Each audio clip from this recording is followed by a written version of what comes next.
Hi friends, ఎంతో టేస్టీగా ఉండే ముద్దపప్పు రెసిపీ చూపెడతాను చూసేయండి. ముద్దపప్పు అంటే కొందరు మామూలుగా పప్పుతోనే చేస్తారు, కానీ ఇవన్నీ వేసి చేసి సూపర్గా ఉంటుంది టేస్ట్. ఓకేనా? ఇందులో కావాల్సినవి ఆనియన్స్, టమోటా, పచ్చిమిర్చి, పులుపుకు తగ్గ చింతపండు, కరివేపాకు, ఇంకా మెంతి ఆకు, కొత్తిమీర అన్నీ కట్ చేసి నీట్గా వాష్ చేసి పెట్టుకున్నాను. ఇంకా పప్పును కూడా దూరగా వేయించి వాష్ చేసి పెట్టుకోవాలి. ఇంకా ఒక కుక్కర్ పెట్టుకొని ఇందులోకి ఆయిల్ వేసుకోవాలి. కొంచెం ఆయిల్ ఎక్కువనే పడుతుంది పప్పుకి. ఆయిల్ వేడైన తర్వాత ఇందులోకి ఆవాలు, జీలకర్ర వేసి వేగిన తర్వాత కట్ చేసి పెట్టుకున్న ఆనియన్స్, పచ్చిమిర్చి, కరివేపాకు వేసి 2 మినిట్స్ దాకా వేయించుకోవాలి, ఆనియన్స్ మగ్గేంత వరకు. ఆనియన్స్ మగ్గిన తర్వాత ఇందులోకి పప్పుని వేసి ఆయిల్లో ఫ్రై చేసుకోవాలి. కొంచెం ఫ్రై అయిన తర్వాత మెంతి ఆకు, కొత్తిమీర వేసి ఆకులు మగ్గేంత వరకు మగ్గించుకొని తర్వాత చింతపండు, టమోటాను వేసి కొంచెం పసుపుని వేసి తగినంత వాటర్ వేసి విజిల్కి పెట్టుకోవడమే. ఎంతో టేస్టీగా ఉంటుంది. మేము దీన్ని గర్దాలు అంటాము, మీరేమంటారో కామెంట్ చేయండి. ఈ పప్పుని కూడా ఒకసారి ట్రై చేయండి, చాలా టేస్టీగా ఉంటుంది.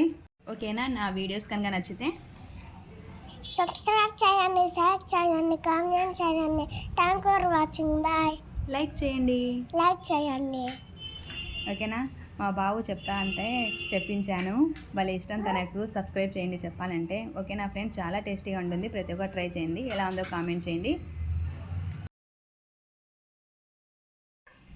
ఈ గట్టిపప్పు చేసేటప్పుడు ఇందులోకి పచ్చి మెంతాకైనా లేకపోతే ఎండు మెంతాకైనా అవి లేకపోయినా కూడా కొంచెం మెంతులు వేయాలి. ఈ పప్పులోకి మెంతులు ఏవైనా వేయాలి, మెంతాకు కంపల్సరీ, అదొక్కటి స్కిప్ చేయకుండా వేయండి. ఓకేనా?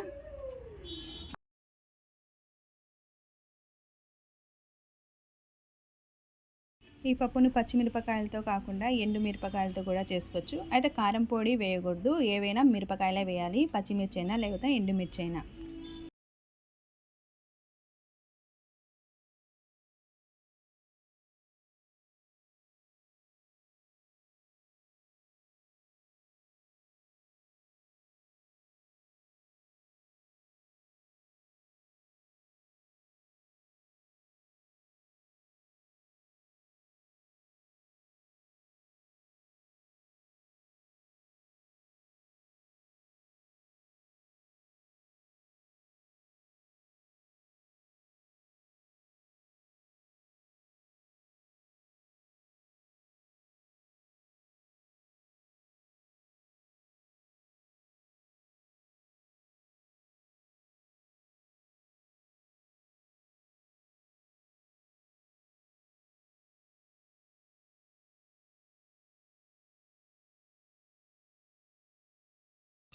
చూడండి, విజిల్లోకి అయిపోయింది కదా. వాటర్ వేసేటప్పుడు చూసుకొని వేసుకోవాలి, ఎక్కువ వేసుకోకూడదు, తగినంత వాటరే వేసుకోవాలి. ఇంకా కొంచెం వాటర్ని పక్కన తీసేని రుబ్బుకున్నాను, తగినంత ఉప్పు వేసి ఇంకా రుబ్బుకొని ఈ వాటర్ని ఇందులో వేసుకొని మూత పెట్టేయడం, అంతే.